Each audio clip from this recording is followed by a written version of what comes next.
Football joining you for a live stream late Friday night. It's just about midnight Eastern time. And if you haven't caught the videos from the past few days, great live discussions with Andrew Hutchinson earlier today from Hog Beat, the Rivals platform for Arkansas football. We discussed the Hogs, of course, and Will Gunter from 107.5 The Game, Columbia, South Carolina. We talked a bit about the Gamecocks and some of the recruiting efforts recently from Will Muschamp, but most notably, we looked at dark horse selections across the country for the college football playoff and really kicked around the betting issue based on the Supreme Court decision from earlier this week, and also talked about the impact and legacy of Mike Slive, former SEC commissioner who passed away earlier this week at the age of 77. Also, Shireen Ryan with a very fun conversation that we had this afternoon talking Arizona football and some recent territorial cup rights and some challenges and some issues and some trash talking and some fisticuffs of sorts between the Sun Devils and the Bear Down Wildcats. That was a fun conversation as well. Over the past few days, we have had tons of college football discussion with the best bloggers, broadcasters, and writers in the industry, and also analysis from myself, as we have recently carved through conference scheduling in the ACC, the SEC, the Big Ten, and the Pac-12. We left alone the Big 12 because everybody plays everyone. So the conference schedule is just fine in the Big 12. For the other conferences, it needs to be fixed.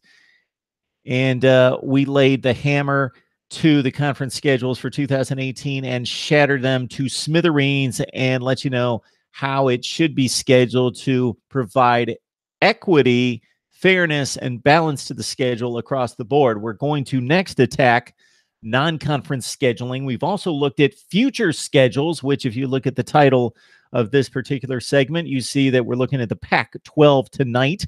I have knocked out the SEC, the Big Ten, and the ACC, and also the Pac-12, or also the Big 12 future schedules. It's fun to look down the road over the next 10 seasons and see what contracts have been signed and what heavyweights are getting together. And for those teams that are too afraid to go out there and schedule tough, I got tough with them.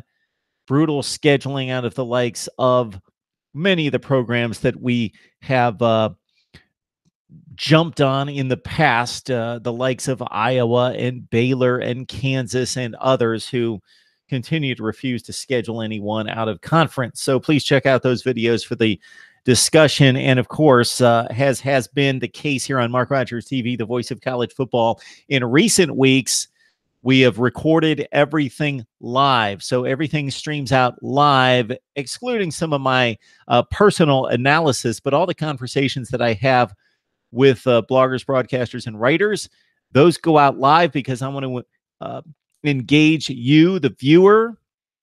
And I've got a core right there that is just beyond belief in regards to your support. I appreciate it. The comments keep me going. Just your engagement in talking college football, period, especially in the middle of May. I know that you guys are the hardcore college football fans to be awaiting the season and can't get enough of the discussion, the debate, and the analysis as we head toward the summer and get ready for the first week of August. Of course, the big news today, Joe Burrow makes it official in his transfer to LSU. We will speak with Matt Moscona of ESPN Baton Rouge and ESPN New Orleans about that Monday afternoon at 1 o'clock Eastern time. That discussion will be live, so bring your comments and questions right here to Mark Rogers TV, 1 o'clock Eastern time on Monday with Matt Moscona of ESPN Baton Rouge and New Orleans. We're checking out right now Pac-12 schedules in the future. We've looked at the schedules for 2018. We're going to look at the non-conference scheduling for the various Pac-12 schools, as this conference needs to play better out of conference after a 1-7, a brutal showing, 1-7 against the other power leagues this past postseason, most notably against the Big Ten, in losing to Michigan State, Ohio State, and Penn State, and also Purdue. So they lost all those matchups to the Big Ten, and they got the one win that would have been Utah defeating West Virginia without Will Greer. The Utah Utes saving the Pac-12 from complete embarrassment in the postseason this past season. So the Pac-12, a very fine conference just a few years ago, maybe the weakest of the Power Five. I would certainly rate it currently, despite depth.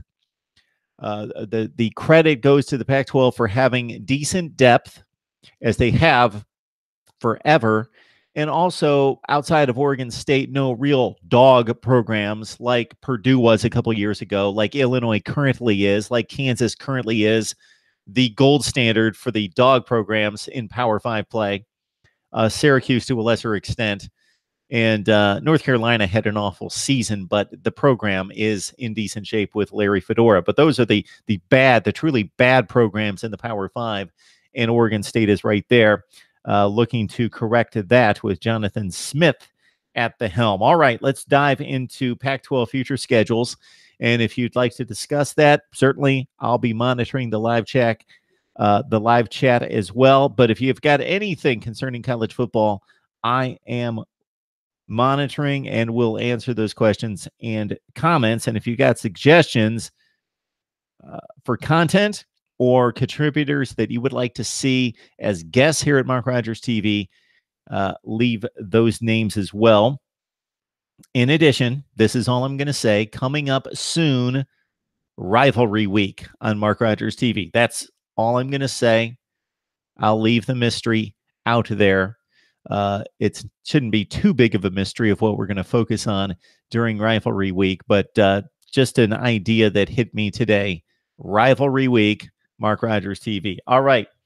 I'm going to check out Cal's future schedule, and then I'm going to go to the live chat to see if you guys have anything late on a Friday night. All right, for the Golden Bears coming up in 2018, it's North Carolina at BYU and Idaho State. So I can't get too excited about that, but considering Cal, I think that's plenty for them. And I think considering that BYU is the equivalent of a Power 5, them playing 2 Power 5s is a good thing for Cal, and it's definitely respectable. Playing North Carolina at home, they have met the Tar Heels in recent years already, so that's an extended home-and-home series. And then also the game against BYU, a pretty decent regional matchup for the Golden Bears. And then they've got Idaho State as well. In 2019, they go to Ole Miss. So Cal just played Ole Miss this past season. They've played the Rebels home and home a couple times now, i.e. just like North Carolina. So they've got the return trip to Oxford coming up in 2019 after playing UC Davis in North Texas. So Cal playing an SEC team, what appears to be a mid-level SEC team at this point, coming off the 6-6 season under Matt Luke. Decent game there for Cal. All right, in 2020, it's UNLV on the road. It's Cal Poly, but it's also TCU at home. So a nice get for Cal to try to work up to a point in 2020 in which they would be able to make it a game against TCU. TCU coming to Cal Berkeley in 2020. In 2021, it's the return trip to TCU. It's also Sacramento State and Nevada. In 2022, it's UC Davis, North Texas, and UNLV. So this is the type season and schedule that needs to be avoided by everybody in the Power 5, and certainly should. There is less of a room for error if you're playing in the Big Ten, the Pac-12, or the Big 12, because they only play 3 non-conference games. There's absolutely no excuse for anyone in the ACC or the SEC with 4 non-conference games. But with 3 non-conference games, everybody in the Power 5 needs to play at least 1, and I am campaigning for 2 Power 5 games. And to come out with a schedule of UC Davis, North Texas on the road, and UNLV is a bit embarrassing for Cal in 2022. Now, considering that they've loaded up on Power 5 games elsewhere, I'm thinking that maybe there was a contract and a series that was that broke down between them and somebody else. Maybe there was a series that somebody left that had been scheduled. All right, Auburn in 2023. That's a good one at home. Auburn going all the way across the country. So we're seeing the SEC finally leaving the South to play some games on the West Coast. Georgia goes to UCLA. Auburn going to Cal. We see that Auburn is going to Penn State as well. So in 2023 for the Golden Bears, it's Auburn at home and it's at San Jose State. So Cal is a Power 5 team, unlike some other Power 5 teams, not afraid to go on the road to take on a group of 5. They do it against San Jose State, against North Texas, and Nevada as well. So in 2024, UC Davis and Auburn on the road. That'll be obviously a difficult trip for Cal going on the road to the plains of Auburn. In 2025, it's UNLV. It's also UNLV on the road in 2026. So those years past 2021 are opportunities for Cal to continue to schedule in the non-conference. So we'll see what kind of agreements they come up with. Let's check out the live chat and see if you guys have anything for me on the live chat as we check out the discussion. So hopefully you guys have something to say about SEC future schedules.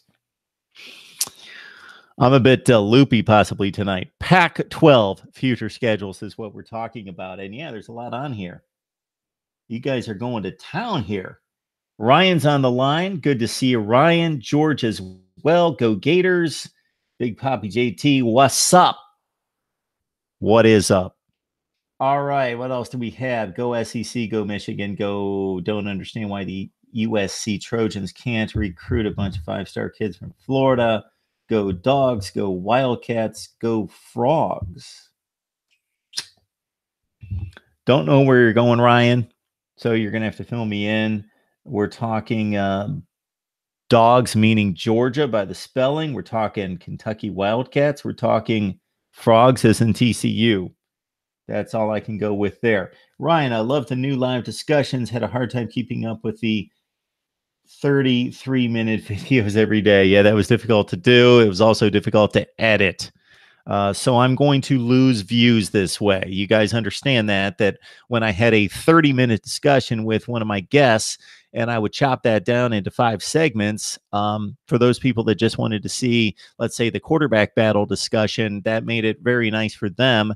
Now they've got to go searching for it within a 30-minute discussion. So I'm not really helping myself out very much, but I'm helping out my personal life in particular, so I don't have to edit all these zillions of videos because it was crazy. I compared last April's numbers to this April's numbers. Last April, I produced 195 videos. That's nuts. 195 videos in a month. And that's probably not the highest output for a month. And probably one of the reasons at this time of night I can't talk. I say Pac-12 or SEC when I mean Pac-12. But I appreciate it, Ryan.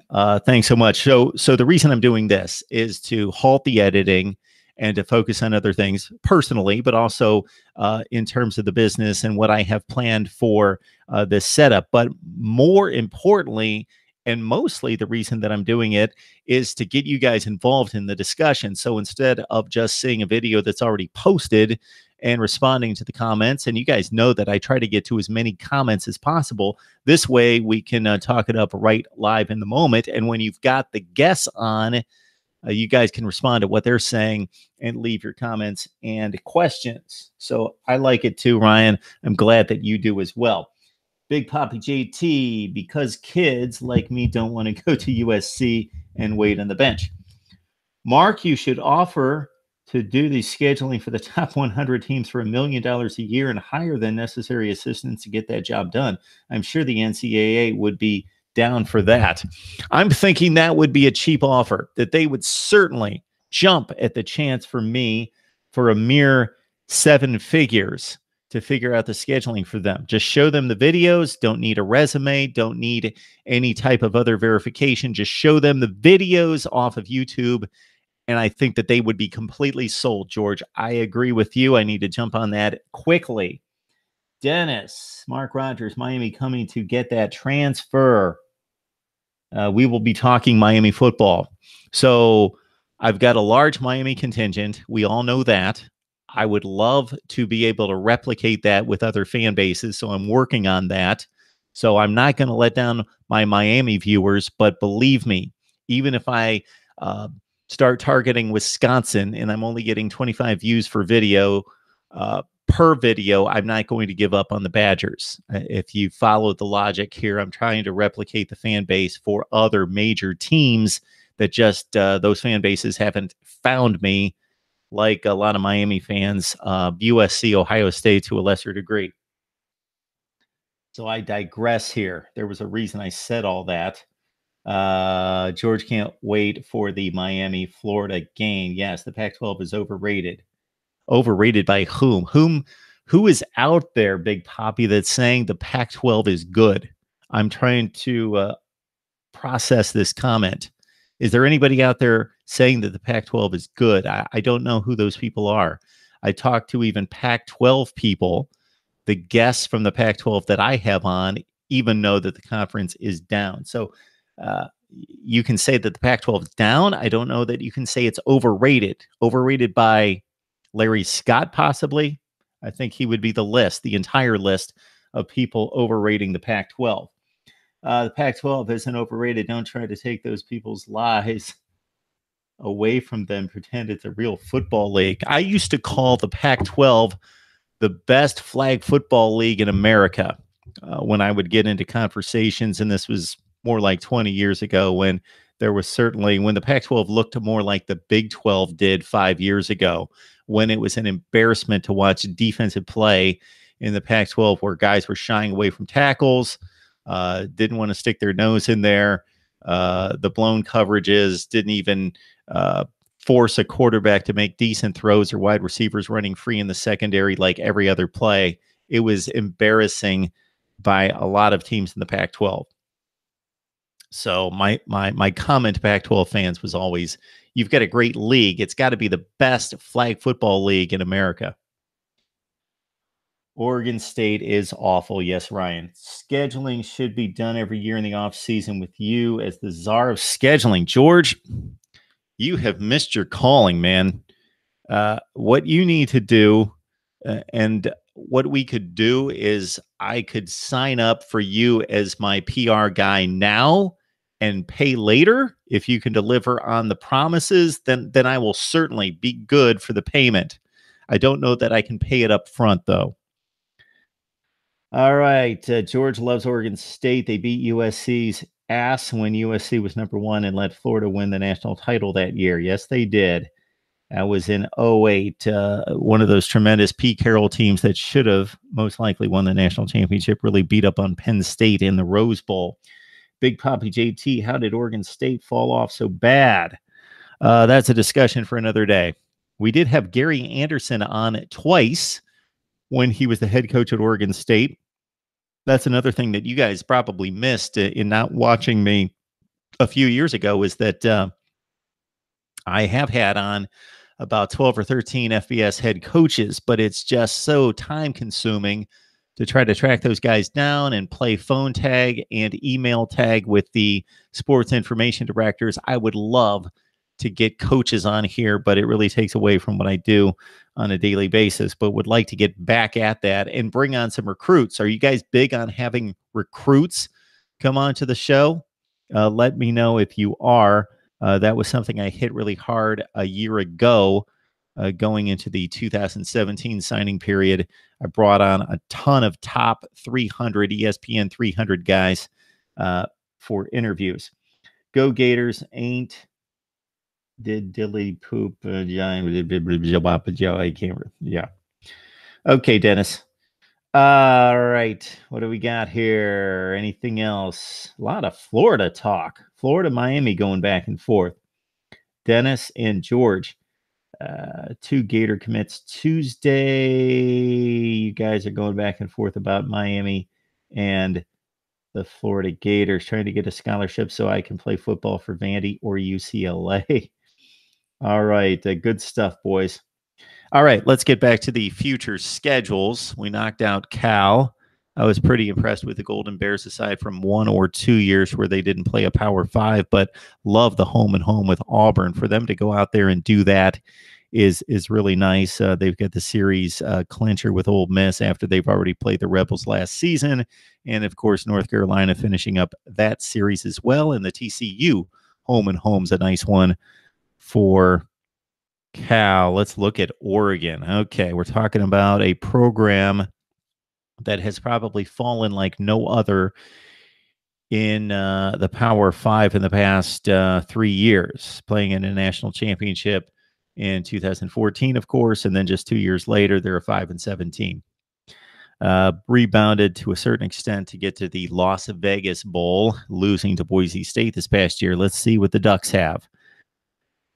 Nothing this year. So this shouldn't happen again. 2018 for Oregon, Bowling Green, Portland State, and San Jose State. They don't even go on the road, and they play no one. Okay.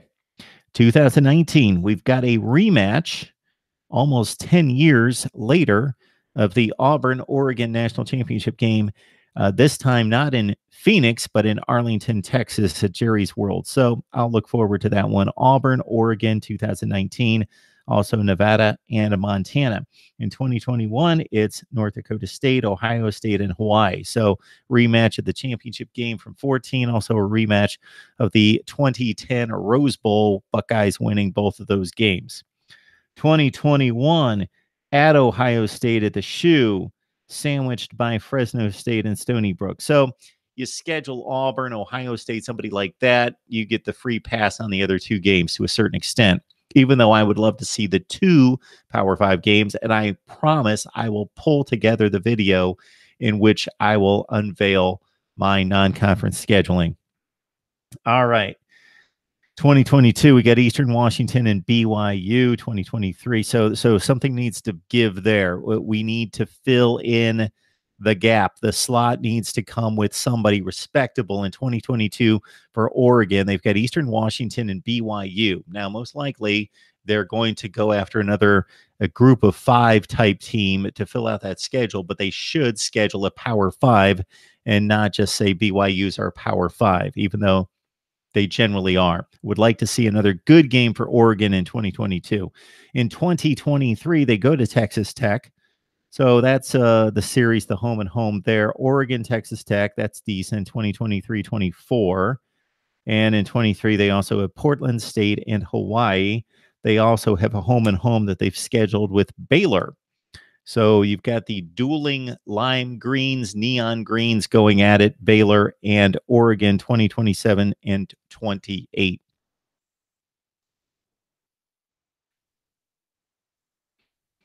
All right. You guys have anything else here? Pac-12 is good amongst itself, whatever that means, meaning when they play themselves. So George, do me a math problem here and go to each and every conference schedule and add up the wins and losses in the conference. So if you follow me, you're going to get the same number for every conference. All right. Baylor sucks. I just love those comments. The Pac-12 is good amongst itself. Got that. All right. We scheduling a lot of people now. Right. Hey, Mark, did you hear about Alabama and Texas playing a home and home 2022-23? Certainly did, Ryan. And unfortunately, our appearance with Stephen M. Smith of Touchdown Alabama today had to be canceled. Stephen was having tech issues. We started a conversation yesterday in which we talked about Nick Saban's comments about Central Florida making claims to win the national championship in 2017. And I also wanted to talk to Stephen about the Texas and USC contracts for the Tide and also some recruiting.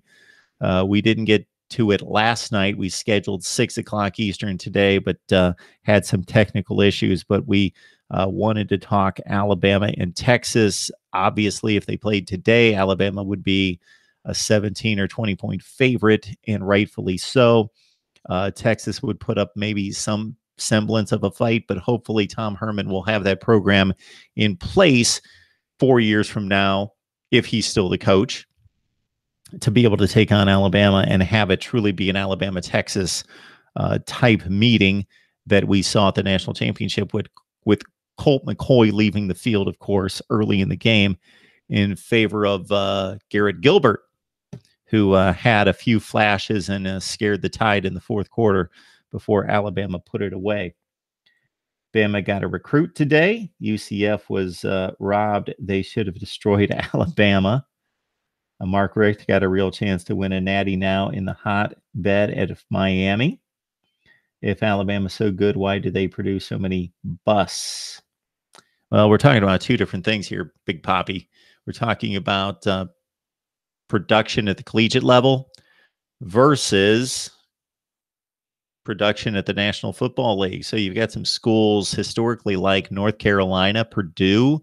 I actually had the list here earlier leading into the NFL draft where I was analyzing what schools currently produce the best NFL players. And one of the teams we just talked about, Cal, with 32 current NFL players, and not just the number, but the quality of players is off the charts, starting with Aaron Rodgers, of course, Keenan Allen, and others.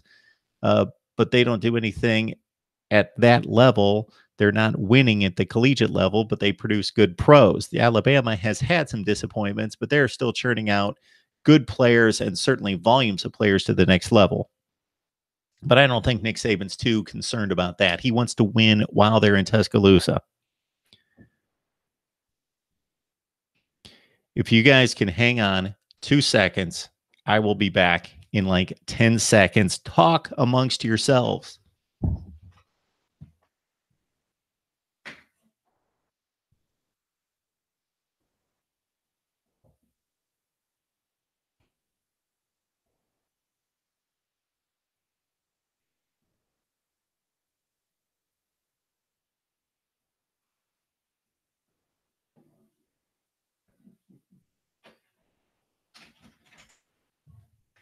All right, we can put that on the blooper reel. It's a little behind the scenes, checking on the Rogers household here. Ryan, if Oklahoma and UCF played in 2017, then they would have scored 150 points scored.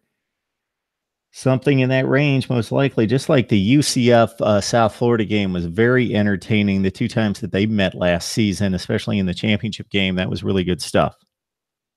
Let's see who Mark Richt run out the ACC. All right. When the grammar goes, then I need to leave those comments alone because I can't follow them. Let's get back to the Pac-12 futures schedules. We've knocked out Cal and Oregon. Let's go to the all right, the mighty Beavers of Oregon State coming off that fine 0-9 campaign in 2017. And the losing should continue. Week 1 at Ohio State, 2018, Southern Utah, and at Nevada. So I don't know who's doing the scheduling for Oregon State. I certainly like them going to the shoe to take on the Buckeyes. Nothing wrong with that. And they don't get the return trip from Ohio State. So this shows total disrespect. What other school, find me another series of contracts in which two Power 5 teams are playing non-conference and they don't share a home and home or a neutral and a neutral, kind of i.e. LSU, Wisconsin playing at Lambeau, then playing at Reliance Stadium. Give me one of these. This is the position Oregon State's in, that they have to go to Columbus to play Ohio State, but they don't get the return trip. Find me another Power 5 future schedule where a Power 5 school is willing to go somewhere and play, but is not getting the return game. That's funny. All right, 2019, it's Oklahoma State. That's at home, at Hawaii and Cal Poly. It's Oklahoma State on the road in 2020, so that's a nice series for Oregon State. Hopefully they can show us something by then with back-to-back games against Oklahoma State in 2019 and 20, Colorado State and Portland State as well in 2020. In 2021, this is a nice little back and forth with Purdue and Oregon State. Playing in 2021 And the Beavers also have Hawaii and Idaho. In 2022, you got Boise State at Fresno State and Montana State. And so even though that's not a Power 5 game, Boise State, we're going to put them in the same class as a mid-tier Power 5 team, a upper to mid-tier, something in that range, a fourth or fifth place team typically, most of the time for Boise. Boise hosting Oregon State in 2023, and the Beavers also have San Diego State. They've got Purdue for the return trip in 2024 and also Fresno State. They've got a home and home with Texas Tech. So Texas Tech really eyeing the Pac-12 in future seasons. They've played Arizona State in recent years. They have more games with Arizona State. They've got Arizona.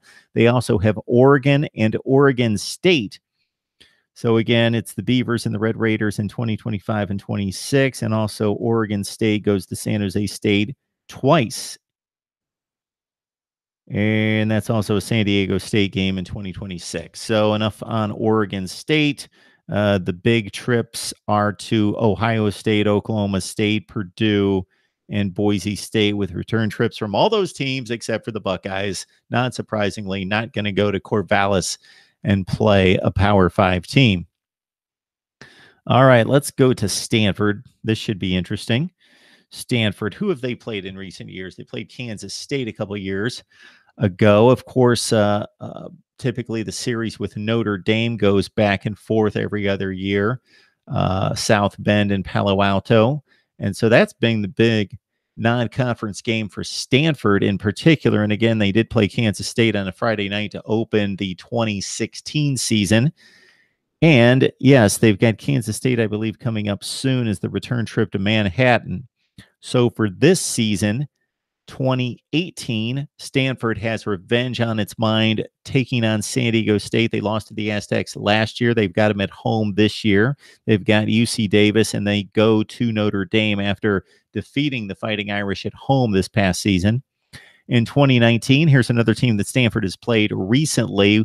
They played at Northwestern, remember, being upset by the Wildcats early in the season, game 1.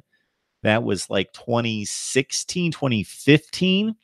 So they get the return trip from the Wildcats to start out 2019. They also go to UCF. So there's a nice little matchup. Stanford at Central Florida, like that game, and Notre Dame. So hold up. You're not going to see too many schedules this difficult out of conference. So even though there's one group of 5 in there, it's Central Florida. Stanford in 2019 is playing Northwestern, Notre Dame, and Central Florida on the road. Stanford, good for you.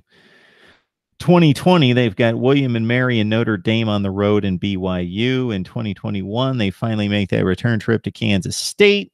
They've got Vandy on the road. They've got Notre Dame. So in 2021, again, Stanford not taking it easy against anybody. They have no cream puffs on the schedule, no FCS, no group of 5. They've got Kansas State on the road. They got Vandy on the road. They've got Notre Dame, David Shaw, and most likely his athletic director more so, scheduling difficult. More games against Notre Dame every year, so just plug that in for every year. Notre Dame, Stanford through 2025. They also have BYU in 22 and 23. They also have Vandy again in 2025. They go to Vanderbilt twice in 2021 and 25, and they've got 2 games with Vandy in Stanford in 24 and 27. And then a nice little matchup with TCU, home and home in 2024 and 27. Of course, Stanford and TCU played one of the more entertaining bowl games at the Alamo Bowl. Stanford jumped out 21-3, and the Horned Frogs were too quick and too fast and came back and won it, despite a valiant game and effort from the injured Bryce Love, 39-37. TCU. And so TCU and Stanford hit the field again in 2024 and 27. And there's a home and home with Stanford and Boston College in 2028 and 29. Let's check out the live chat. I'm probably about 48 comments behind. We got Derek Shear on the line. Look at that. You found us, Derek. Appreciate that. Mark, it's a little late on the East Coast, my friend. Time for bed for most people, but you love your college football. Yeah, we're not anywhere close to bedtime right now, Derek, but I appreciate you looking out for my health. Dennis, I'm not even going to try to dive into all this Florida Miami nonsense that you guys are spitting back and forth, but I do appreciate it and I do enjoy it. As you mentioned here, fill in Stanford, good for them. Twice they play basically 3 straight Power Fives. No FCSs, no group of fives. Will include Central Florida the one time. David Shaw is one of the most underrated coaches in college football. Jim Harbaugh set it up for him. He has not let the program wane. And considering all the challenges that Stanford has in recruiting because of the academic standards, and we hear it all the time, but it is legitimate, it's valid, it's the truth. That is the most difficult place to recruit to based on the standards. Obviously, a ton of kids and most likely their moms and dads really would love them to go to Stanford, but they just can't make it in the door. Vanderbilt, Northwestern, Duke to a lesser degree, but Stanford, what they do playing football at that level, being one of the top, what would you say? I say it's one of the top 10 to 15 programs in America and has been since the end of the Harbaugh era, is pretty remarkable. All right. They will not win a national title. I would say that if we're looking at the next 10 to 15 years, yeah, if somebody held a gun to my head, if I had to place a wager, yes, I don't believe that Stanford will win a national championship, but considering their position in the Pac-12 and considering that you would think that the Pac-12 and the Big 12 are right now the two leagues that are positioned the worst to gain a spot into the college football playoff, despite what happened with the Big Ten this past season. Those are the two leagues that have been left out of the playoff the most in its brief history. And unless something drastically changes, that probably will continue. So think of it this way, there's an 80% chance, take Notre Dame out of the mix, there's an 80% chance that any league is going to make the playoff because you got 4 spots and you've got 5 leagues. So you've got an 80% chance on the surface of making the playoff, but we know that that's not the case. We know it's not even. We know the Pac-12 and the Big 12 have a bit of a hill to climb versus the SEC given preference. The ACC and the Big 10 kind of in the middle, evaluated fairly. The SEC is going to be given a bit of a bye at this point. Again, the Pac-12 and the Big 12 have some work to do, and they got to be overwhelming. But Stanford is going to win that league its share of the time. And if they win the league, they get into the playoff. Anything's possible. But yeah, I would find it very difficult for the projected 3 or 4 times, let's say Stanford makes the college football playoff field in the next 15 years. Let's say they make it 3 to 4 times. Most likely, are they going to beat 2 of the best teams in college football? Are they going to make a run against Ohio State and Alabama or Clemson and Alabama or Oklahoma or fill in the blank, Georgia or somebody else and win the national championship? Most likely, yes. I would agree with your comment that most likely Stanford will not win a national championship despite their status as a solid top 10 to top 15 program. There are going to be way too many good to elite teams in the Big Ten to not get a team into the playoffs. You would think, Ryan, but the perfect storm for the other leagues, or the imperfect storm for the Big Ten, would be a lot of 10-2 teams coming out of the Big Ten, and that would not be good news for the conference. But you could certainly see it with the strength of Ohio State, Penn State, Michigan State, and many of those teams having to play Wisconsin. And then you jump in a few upsets with the likes of Iowa and Northwestern pulling off possibly an upset or two. And suddenly you're looking at a lot of 2 and 3 loss teams, and that would not be good. Of course, for the Big Ten, they need to win the huge games out of conference to put their teams in position to make the claim with 2 losses. So Michigan State needs to win its matchup with whoever they're playing this year. I don't remember. I think it's Arizona State. That's not so crucial. But the Ohio State TCU matchup, the Michigan Notre Dame matchup, the Penn State Pitt, well, that should be a given. The Nittany Lions should be in good shape there. And Wisconsin, again, it doesn't play anyone. Their matchup against BYU is their big game. All right. We hit Stanford, and I love the Stanford scheduling. Let's go to Washington, which bothered me 2 years ago when they made the playoff and played in the weakest conference in America, lost to the best team in the league, USC, even though USC did not win the league. I felt that they were the best team, the team that won the Rose Bowl, and Washington lost by 2 scores at home against USC. They went up against an overmatched Colorado team that was not very good, that got blitzed and annihilated by Oklahoma State in the Alamo Bowl.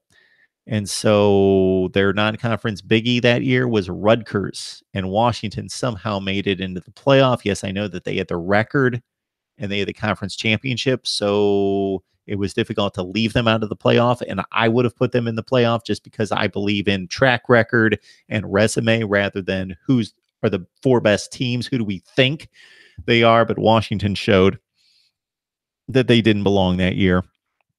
They do have Auburn in Georgia, in Atlanta on September 1st. Looking forward to that game. North Dakota and BYU are the other 2 non-conference games this year. 2019 for Washington is Eastern Washington, Hawaii, and at BYU. In 2020, they've got Michigan, Washington. So if you go back to the early 90s, Michigan, Washington played in back-to-back Rose Bowl games, with the Huskies winning the first one and the Wolverines the second, with Ty Wheatley running wild. And they also played in the Warren Moon days in the Rose Bowl in 1978, Washington upsetting Michigan, but the Wolverines came back in 1980 in the 81 Rose Bowl and beat Washington in a rout 23-6, if I remember the final score, which I typically do. Michigan, Washington to start 2020 should be a good one in Seattle. Also for the Huskies that year, Sacramento State and Utah State. In 2021, you've got Montana and the return trip to Ann Arbor to take on the Wolverines. All right, in 2022, Portland State, and then here's a big one, 2024 and 25, home and home, Washington, Ohio State. These 2 schools actually have quite a few games played against each other in their history, surprisingly so. Going back to, let's say, 1986, Ohio State ventured out to Washington in week 2 and got hammered by the Huskies 40-7. They played in 1993 and 94 and 95, with 2 of those games in Columbus. The Buckeyes won the 2 games in Columbus in 93 and 95. Eddie George had a big game in 95. They won in 93. The Buckeyes finished 10-1-1 that year and tied for the Big Ten championship.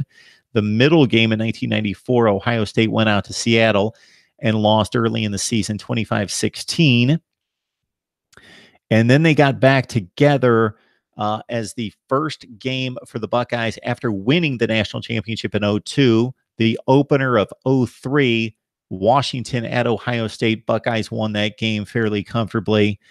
And then they got together again in Seattle in 2007 with Todd Beckman at the helm against, I believe, would that have been Jake Locker at the time. And Ohio State won that game, not in a blowout, but fairly comfortably, something like 23-7. So Ohio State and Washington have quite the history. And who knows, maybe they'll meet in a playoff game. That certainly is a large possibility, but they will meet for sure in 2024 and 2025. Let's check out the live chat. SEC fans, you hate us because you ain't us. George, how can a SEC team be overrated when you lose to them every year? So you guys have lost me, but you guys are having a good time, it seems, talking amongst yourselves. So I love it. If you've got anything for me, certainly let me know. Otherwise, I'm going to carve through these schedules. Washington doing a decent job with Auburn. Ohio State, and Michigan. Good series there for the Huskies coming up in the next 7 or 8 years. Washington State. This program we could put basically in the Baylor, Kansas category of playing generally no one ever. I think that has been corrected to an extent. I'm expecting to see some weak schedules, but a little bit better than what we've seen in the last 10 years out of Washington State's program. Boise State would be about the best series that they've scheduled in recent years. All right. For the Cougars in 2018, this is they don't play anyone. It was worse than I thought. It was worse than I thought. I feared this, but I expected a little bit better out of the Cougars. Washington State, you are on my blacklist officially. Wazoo, this is awful. Washington State fans, I don't expect you to defend your football program. Your athletic director needs to buck up and schedule some games. Listen to this. This is Washington State. This is a team that's been ranked in the top 25 the past couple seasons, is coming off a couple Holiday Bowl appearances, won 10 games a couple years ago. They beat Miami 3 years ago in a bowl game at the Sun Bowl. They were annihilated by Michigan State, but still, they came down to the final game of the season the last 3 years with a chance to go to the Rose Bowl. And this is how they're scheduling. 2018, Wyoming on the road, San Jose State, Eastern Washington. 2019, New Mexico State, Northern Colorado, at Houston. At Houston is a respectable game. I like it, but that should be the secondary game. That shouldn't be the primary big matchup in the non-conference schedule. In 2020, it's more the same. Utah State, Houston, and Idaho. 2021 for Washington State. They play Utah State, Portland State, and BYU. In 2022, finally, Washington State at Wisconsin. And then they get the Badgers to come out to Pullman in 2023. They also have Colorado State, nice little secondary game in 2022 and 23. San Diego State on the road in 2024. They have San Diego State in 2025. They've got Idaho. Okay, the next big series. We've got 2 big series coming up for Washington State, and we've got to wait about 8 years. In 2026 and 27, they've got Boise State home and home. They have Kansas State home and home in 2026 and 29, and they also have a game at Kansas. So Washington State playing no one until 2022, and that's Wisconsin on the road, the first of a home and home. Badgers and Cougars. Washington State, I would have to double check on the Baylor schedule. I would have to double check on the Kansas schedule. And I do not give the Jayhawks a pass because they're awful. They play in the Big 12. They play in the Power 5. They need to schedule like that and not schedule OU as their, meaning Ohio U, as their big game every year.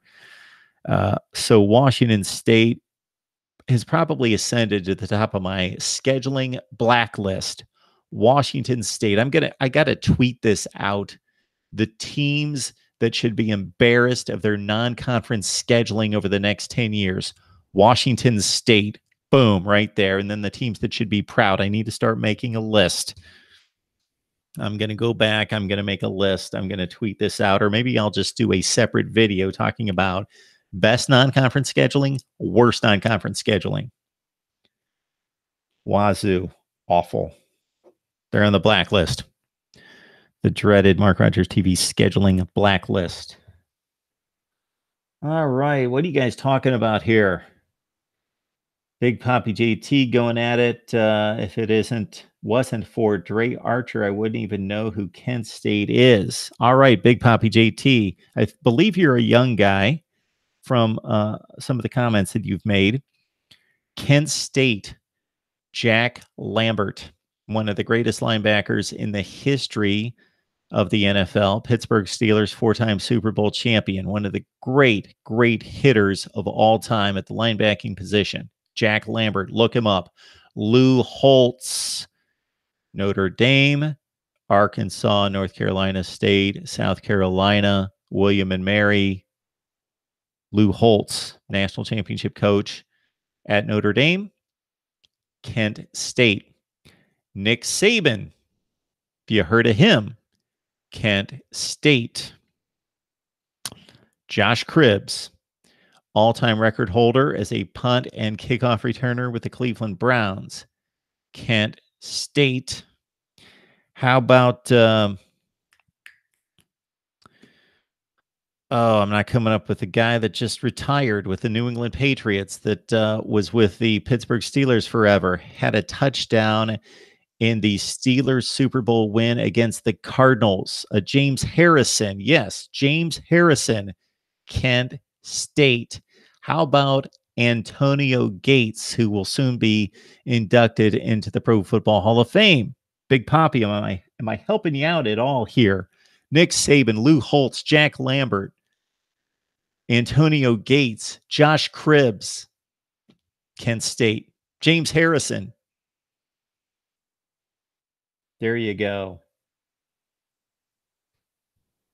Didn't know about these guys, Mark. So, Big Poppy, we enjoy the engagement here. You're doing a great job. Love having you on here. I learn a lot from you. You learn from me as well. This is the give and take. You alert me to what's going on right now. I give you some history lessons along the way. All right, let's get back to the schedules. In the Pac-12, we have completed the North Division. Let's get to the South Division and Arizona. So just a few hours ago, I had Shireen Ryan on from Zona Zealots to talk Arizona football, and I was letting her know that the Wildcats have a bit of an opening in the South Division this year because they play the very worst schedule in the Pac-12. In the conference schedule, they play the 4 worst teams in the North Division, and they get a break in not playing Stanford and Washington for the second consecutive year. Let's see who Arizona plays in the non-conference. Well, basically nobody this year. BYU at Houston and Southern Utah. In 2019, at Hawaii, NAU, whoever that would be, North Atlantic, I don't know who that is, NAU, and Texas Tech. In 2020, for the Wildcats, they play Hawaii, Portland State, and Texas Tech on the road. So they're doing what would be expected of them. They're scheduling the 1 Power 5, and it's a pretty lifeless matchup, but it's decent. It's watchable. I'm going to watch Arizona play Texas Tech at 11 o'clock Eastern time on a Thursday or Friday night, even a Saturday night if nobody else is playing, nobody else to watch. Arizona plays BYU in Vegas in 2021, along with San Diego State and NAU.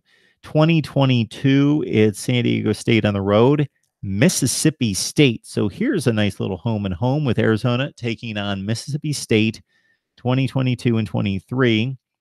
They have UTEP mixed in here along with North Dakota State, more NAU. That must be Northern Arizona University. That's who it is. Northern Arizona shows up a lot on the Wildcats schedule. They've got a home and home with Kansas State in 2024 and 25. They've got BYU. They've got Virginia Tech. So in 2029 and 30, Arizona, Virginia Tech. Now, there's absolutely no football history between those two schools, I can almost guarantee. But there is football history between Arizona and Nebraska. Arizona, Nebraska, they played in the Holiday Bowl late in the 90s, I believe in 1998, and I think Arizona won that game 23-20, and they met one other time in which Nebraska just annihilated them, but I can't come up with that game exactly. So they did play a couple times in the late 90s, early 2000s. Arizona, Nebraska, the Huskers and the Wildcats get together in 2028 28-31. Boy, we're looking ahead. 2031. That's 13 football seasons away. Who knows what I'm going to be doing? We'll be holding the Mark Rogers TV 15-year YouTube anniversary season. And Colorado State's also on the schedule for Arizona in 2027-28. Back to the live chat. Florida will not compete. They still have too many holes. Florida should compete, y'all. Whole team return just about in scarlet back for y'all. Cash Boy D chiming in with the Gator talk. And of course, Jordan Scarlett is who he's referring to there. Johnny Manziel made y'all his pet dog. We're talking about one season, right? Johnny Manziel, the one game against Alabama in Tuscaloosa in 2012, a team that went on, speaking of Bama, to win the national championship that year. And then the return trip in 2013, Manziel had a big day statistically, but Bama turned him over several times, and it was a 49-42 Bama win at College Station. Those are the two Johnny Manziel games against Bama. The first one, famous. The second one, people forget.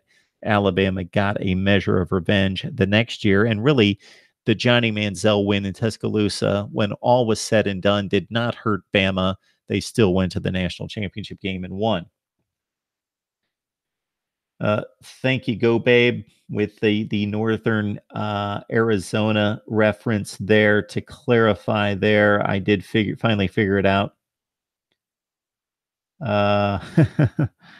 This being a roast session, that must have been during my Washington State tirade, or that might have been me roasting, not intentionally, Big Poppy.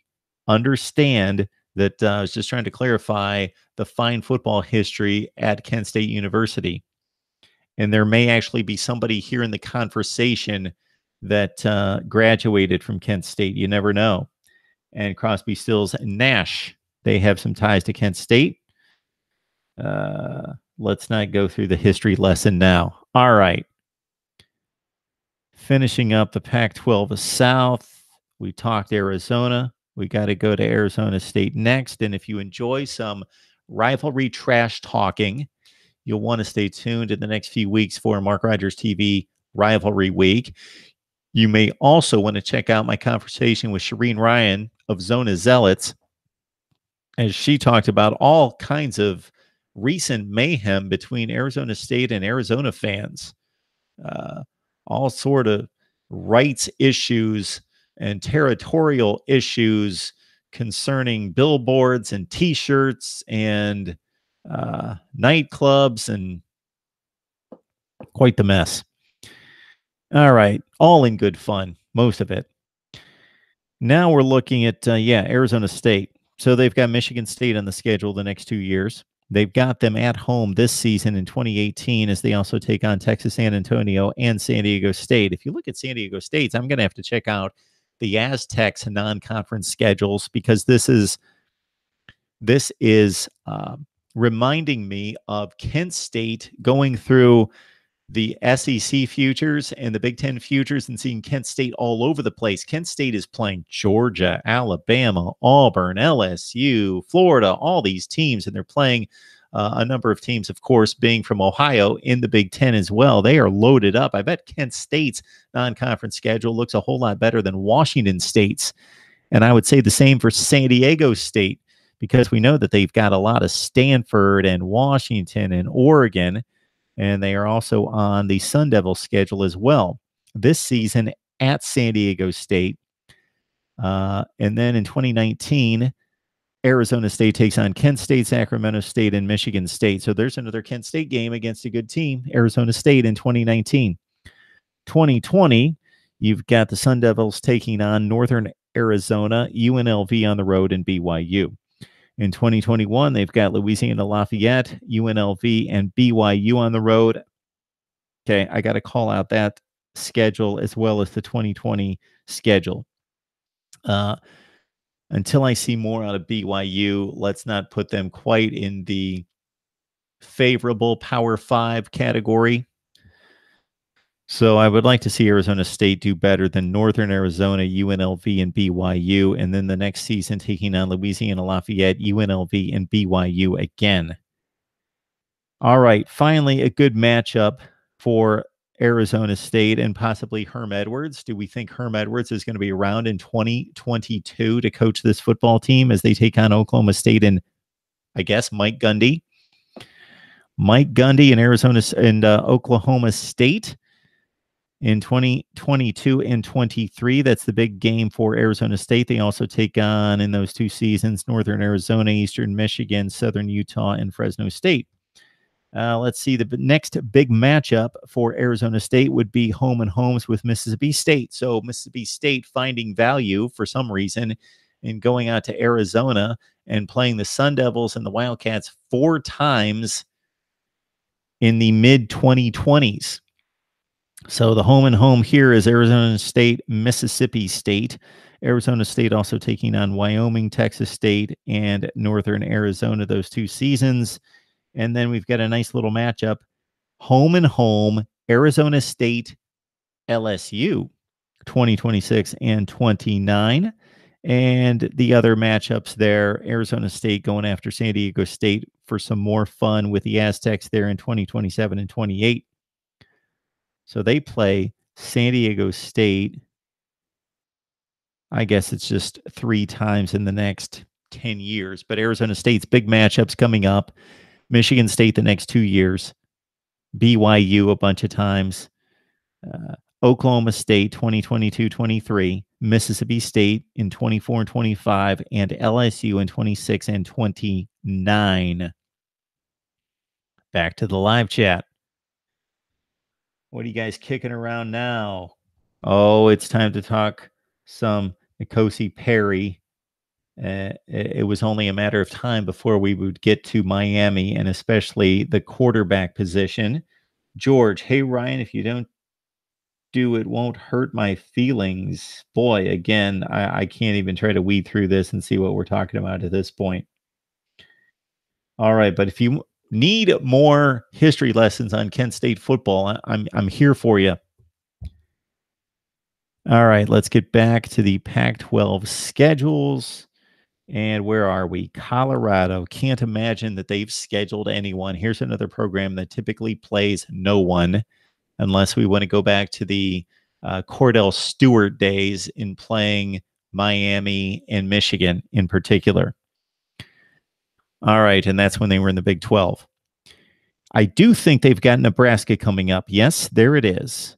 In 2018 at Colorado State, of course. So that's a game that should be played every year. So I've got no issue with this. This is like Iowa State. Play every year, but just don't stop at that game. So Colorado, at least, in addition to playing Colorado State, they also go out and play Nebraska.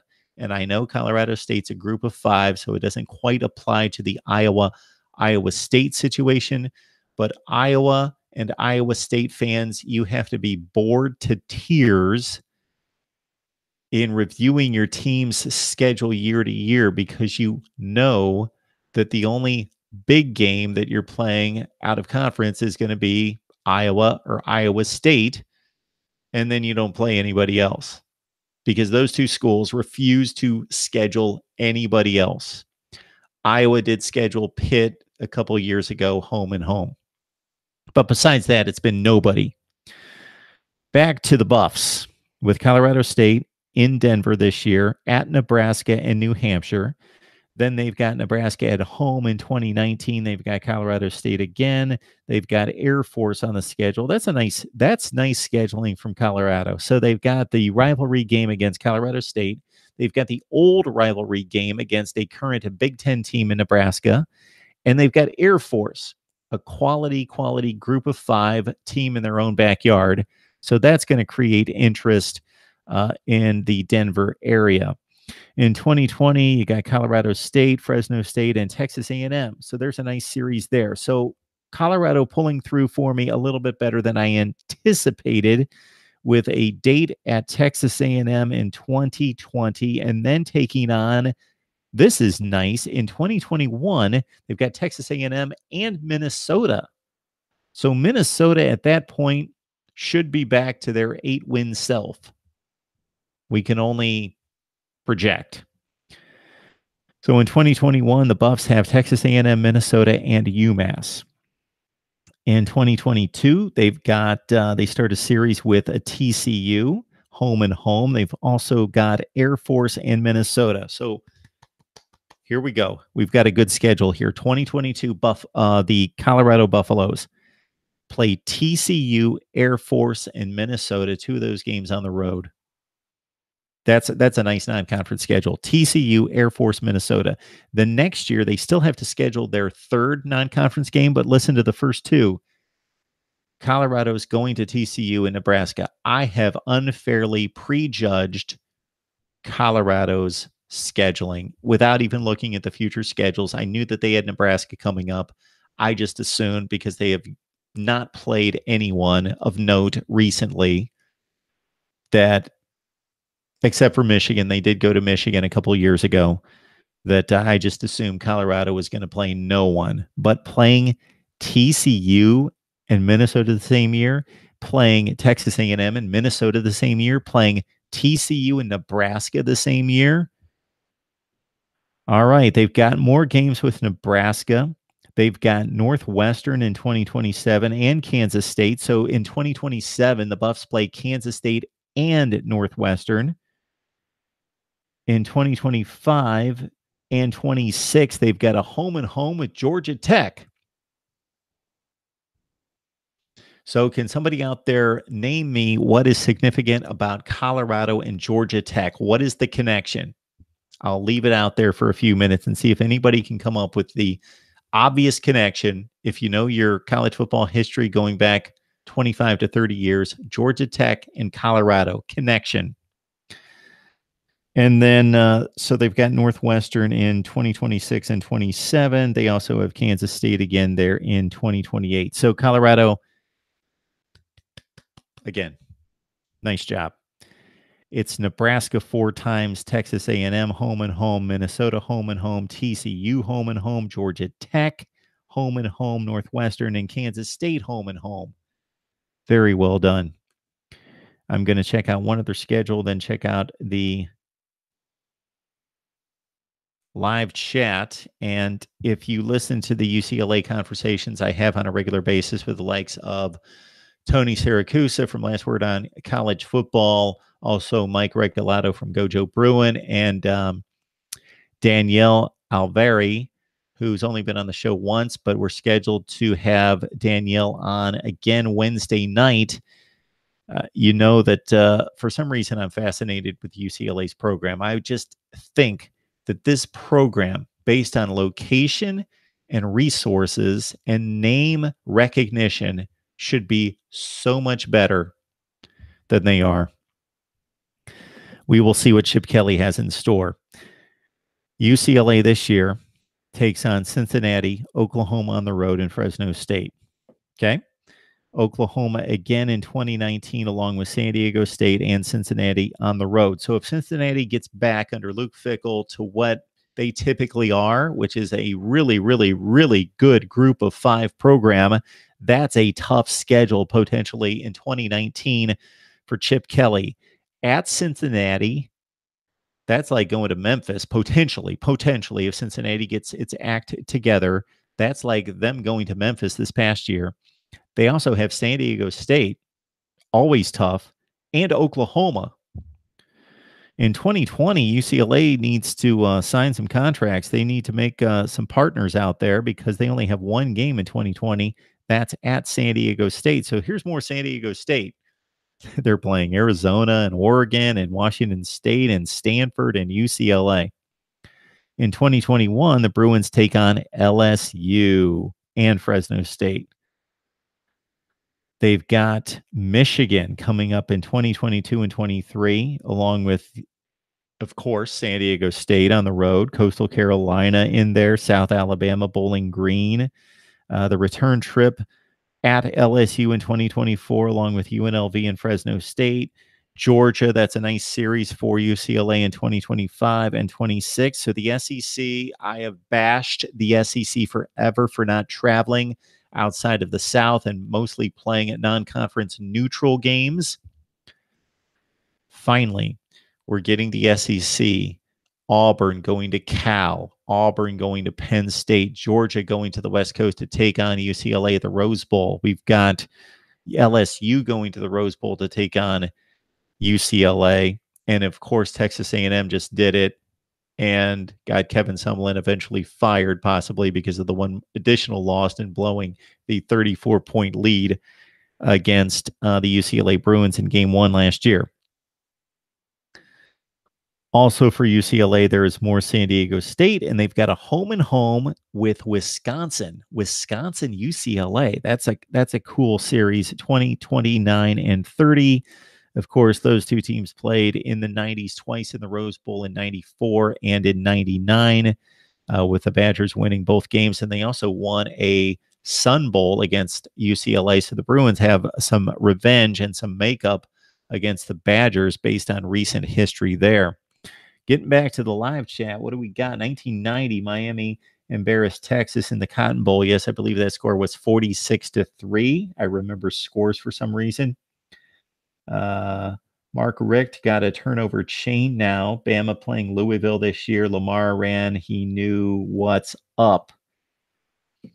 Don't necessarily know that factored into the Lamar Jackson decision, considering he was drafted in the first round, but I get your point. It would have been a much more fun game for us to watch and anticipate with Lamar Jackson going up against the Bama defense. This game should be about a 4-touchdown game, I'm expecting at this point. What else are you guys talking about? As a Bruins fan, I am not ready for these futures, but butt kickings. Go Halos 27. Yeah. Georgia, Michigan, LSU, and whoever else they have coming.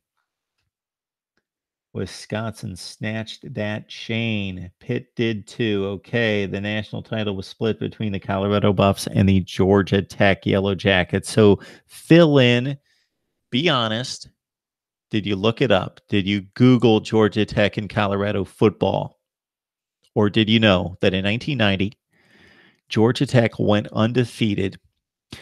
They actually played in the Citrus Bowl against Nebraska, a team that was ranked 12th or 13th in the country with 3 losses, and beat them to complete an undefeated season, a season at that point in which the ACC was not nearly as respected as currently, because those teams that we know now of being really good football programs like Clemson were not at the level that they currently are. And Florida State was not part of the league at that point. So the ACC was not viewed with the likes of the SEC and the Big Ten at that point. And what was the Big 8 and the Pac-10?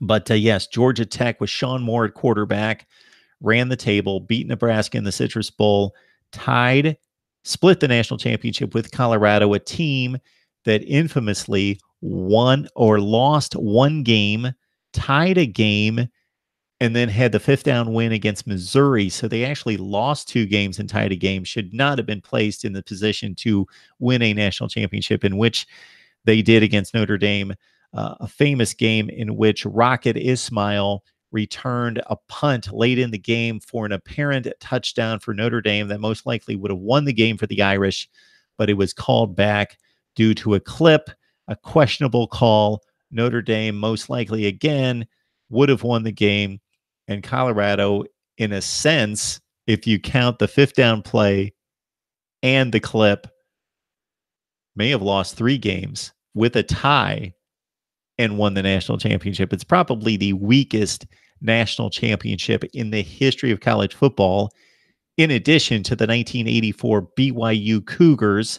Look this up if you're not aware of this. BYU with, was it Steve Young or was he gone? I believe Steve Young was gone in 83. I believe Steve Young played his last game in 83 against Missouri at the Holiday Bowl. In 84, I believe it was a Mark Wilson-led, trying to think who was the quarterback. Maybe it was Robbie Bosco was the quarterback at BYU in 84 that won 13 games, won the national championship, but listen to BYU's opponent in its bowl game to win the national championship. 6-6 Michigan. That's how screwed up the bowl system was then. If I would have been around and had this kind of platform at that point, talk about railing on the bowl system, I would have went ballistic. So, yes, BYU with a questionable national championship in 1984, and then Georgia Tech with one in 1990, even though theirs was more legitimate, having won all of its games against a weak schedule, as opposed to Colorado losing a game, tying a game, and almost, in a sense, losing two other games. Interesting stuff there, Big Poppy. Thanks for, no, that was fill in with the national championship split between Colorado and Georgia Tech. Trying to think who the coach is. I can't picture. I can picture, but I can't come up with the name of the Georgia Tech coach because he later coached the Detroit Lions. Bobby, name escapes me. I can't believe I can't remember his name. He went on after he won the national championship and he got the Lions job. Bobby Ross, who also later coached the San Diego Chargers in the Super Bowl against San Francisco. They got their butts kicked 49-26. And the coach for the Buffs, of course, was Bill McCartney. All right. What are you guys talking about now?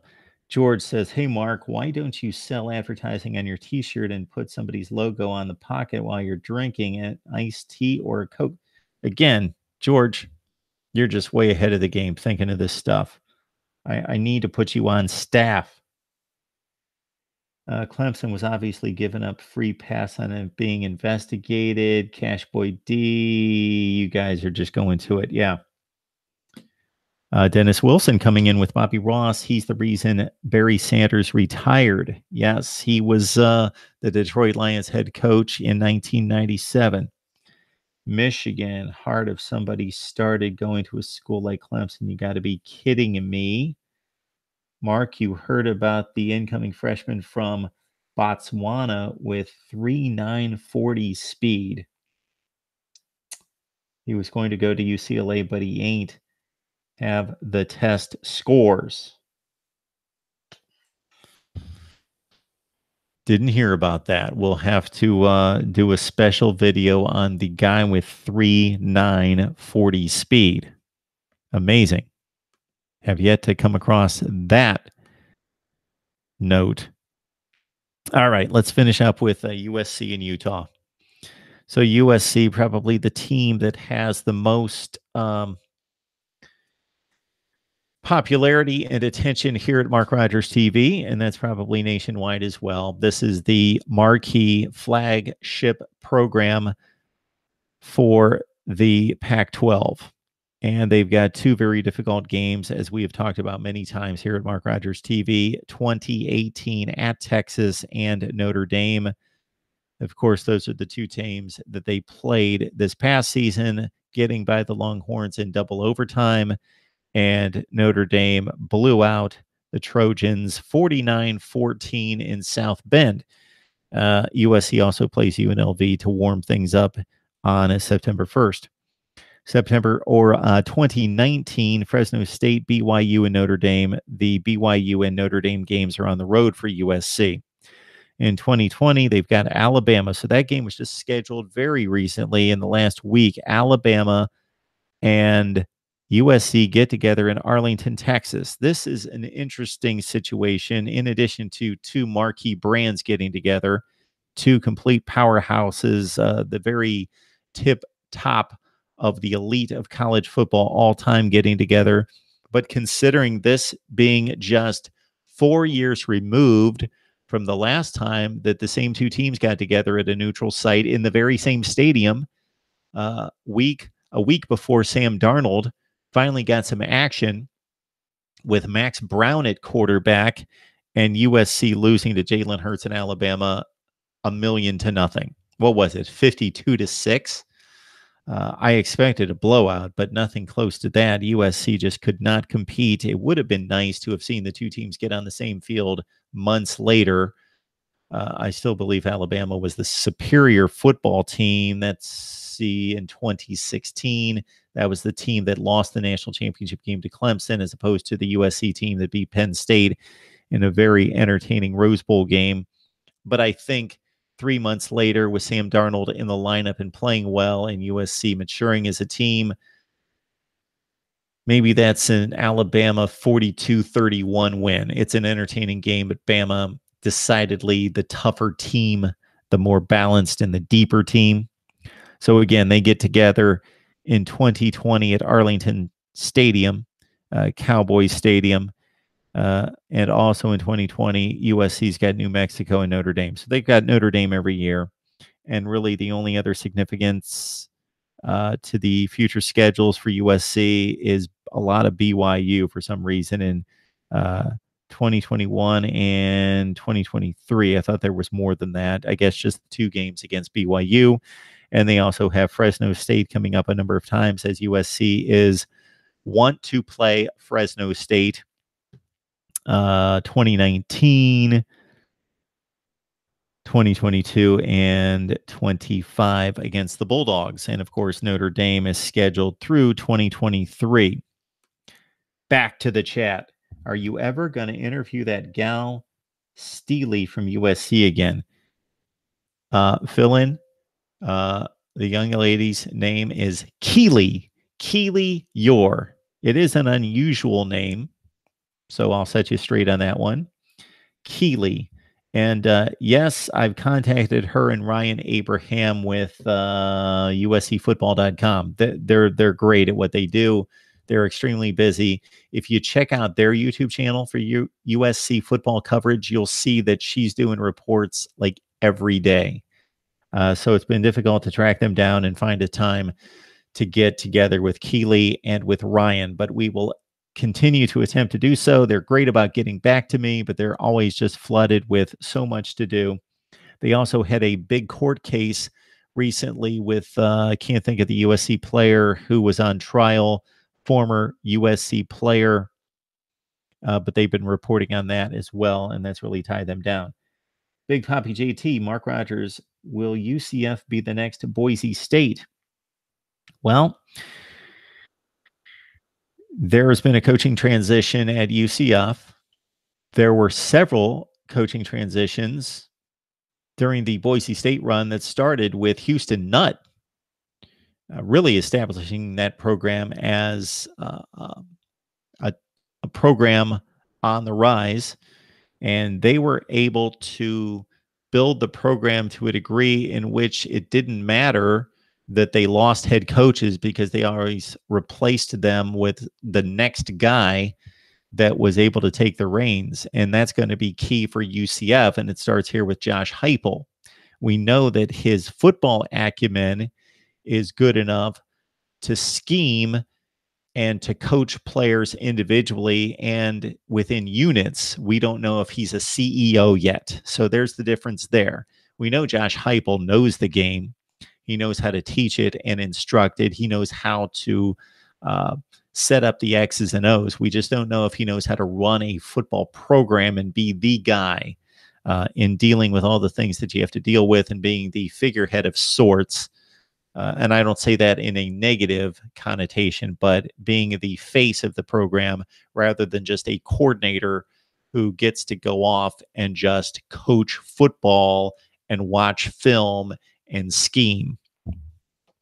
So I can't answer that question. My gut feeling would be that UCF's going to be a player, not to the degree of Boise State or not to the degree of the heights that they reached this past season, but they're going to continue to be in the Boise State, Houston, Navy realm of consistently winning 8, 9, 10 games and being a major player within the group of 5, and sometimes jumping up and knocking off a big Power 5 and getting the opportunity on occasion to play in the New Year's Six. If you never grew up in Alabama or Florida or Georgia or Mississippi or Louisiana or Texas, you would have a hard time understanding why those players will always be the best of the best. Murray might go to the major leagues. We're talking about Kyler Murray at Oklahoma. It was cool when the Pac-12 was good. Hang around, fill in. things change. The Pac-12, when I did the analysis following the 2014 season, if you just looked at the results against the rest of the Power Five, the Pac-12, this is tough to believe, just a few years later, was arguably the best conference in college football after going 13-6 against the other leagues. And the 13-6 was even more impressive when you considered who they beat.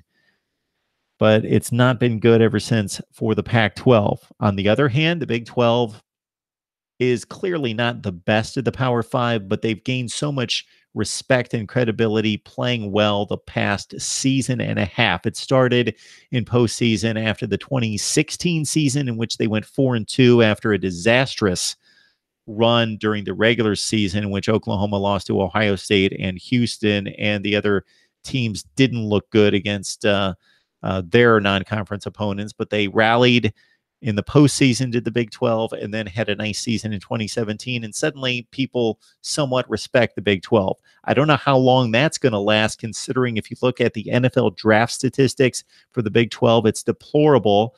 And on the other end of the spectrum, that typically translates 4 years later, 3 and 4 years later, to the NFL draft statistics are the recruiting numbers for the Big 12, and they're awful.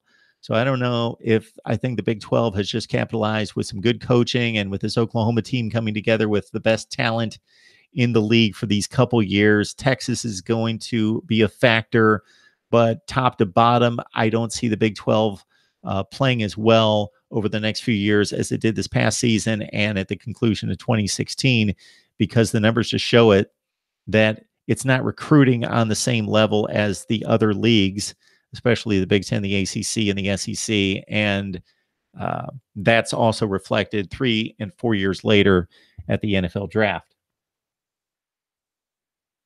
So that was my long and laborious take on the Pac-12's condition and the Big 12. All right, let's finish up with the Utah Utes. And I saved them for last because I know that just everyone out there has been waiting more so for this Utah future schedules breakdown than any other team in the Pac-12. Wink, wink. All right, 2018, no disrespect to Kyle Whittingham, who's one of the great postseason coaches, won another postseason game against West Virginia this year at the Heart of Dallas Bowl. And what is Kyle Whittingham? Something like 12-1 in the postseason. And of course, Urban Meyer had a great run in his couple postseason appearances at Utah. So the Utes just never lose come bowl play. Unfortunately for them, they typically are playing in like the Foster Farms Bowl, so it doesn't matter too much. But they did knock off Alabama, of course, following the 2008 season at the Sugar Bowl. Brian Johnson with a huge game against Nick Saban's club, and won the game against with Alex Smith at quarterback, defeating Pitt, who had won the Big East at the Fiesta Bowl in 2004. As you can see, I'm used to saying like 2022, so I keep saying 2004. Of course, Urban Meyer's team went undefeated that season when the Utes won the Fiesta Bowl, and then a few years later with Kyle Whittingham defeating Alabama. All right, what do they have coming up? Coming off the 7-6 campaign, 2018, it's Weber State, Northern Illinois, and BYU. Garbage. 2019, Utah's got BYU on the road, Northern Illinois, and Idaho State. Garbage. 2020, BYU, Montana State, and Wyoming. Okay, this is worse than Washington State. Utah in 2021's got Weber State, BYU, and San Diego State. I'm about to just chuck this mic. This is atrocious. This is an embarrassment. They have scheduled no one. No one. I am looking at schedules going to 2025, and Utah has nobody. They have a home and home with Baylor in 2023 and 24. Otherwise, nothing. A lot of Wyoming, a lot of San Diego State. Of course, San Diego State plays the Pac-12. They might as well move into the Pac-12. Weber State. Utah found it very, very crucial that they schedule 2 home dates with Weber State in 2018 and 21. Very crucial that they made sure that Montana State was on the schedule a couple times.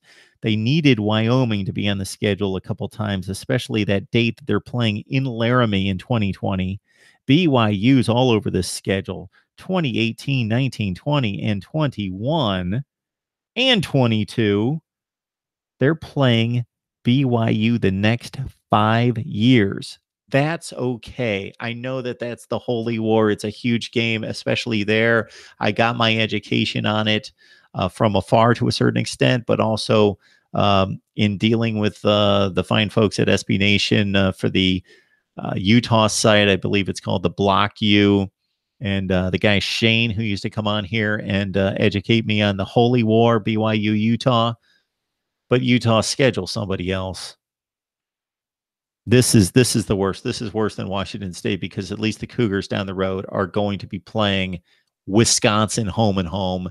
And I also think that Kansas State was mixed in there and Texas Tech and somebody else. So they finally get their acts together. Utah, there's nothing here. So there's hope in 2023 because they still have to fill out the last 2 slots of the schedule. And after that, they have a bunch of openings. But they've got nothing but home and home against Baylor. That's awful. Utah, garbage. So I'm going to tag the particular team sites, the official team sites for the likes of Utah and Washington State to let them know that they're not playing anyone and that they need to schedule somebody because their schedules are garbage and they're not credible when they're playing garbage schedules. And then, of course, as I keep promising, I'm going to unleash my schedule formula for the non-conference scheduling.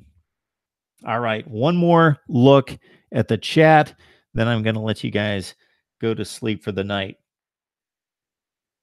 Florida and Miami, you people are relentless when it comes to the Gators and the Canes, just going back and forth, going at it. I cannot wait for that game in 2 years because I'm probably going to get about 50,000 views.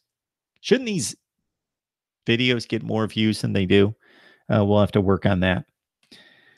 So you guys help me out. Tell your college football friends and family about Mark Rogers TV. Please subscribe to my YouTube channel. If there's anybody on the chat that's been watching at any point, or if you've jumped on late and you missed the prior discussion, we not only talked about the Pac-12 and the future schedules in that conference, but I responded to everything that I could possibly find that was worthwhile in the chat to respond to. So there was a lot of fun football talk about all sorts of things, ranging from Kent State to the 1990 national championship split between Colorado and Georgia Tech and a lot of other stuff.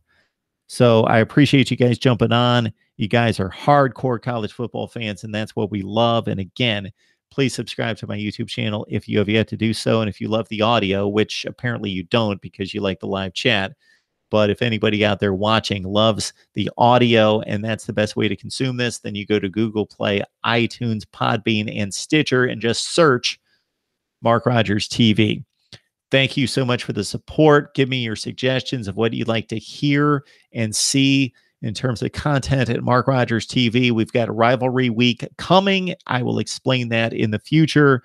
And I've got a huge week planned coming up this next week, talking tons of college football with the best bloggers, broadcasters, and writers in the industry.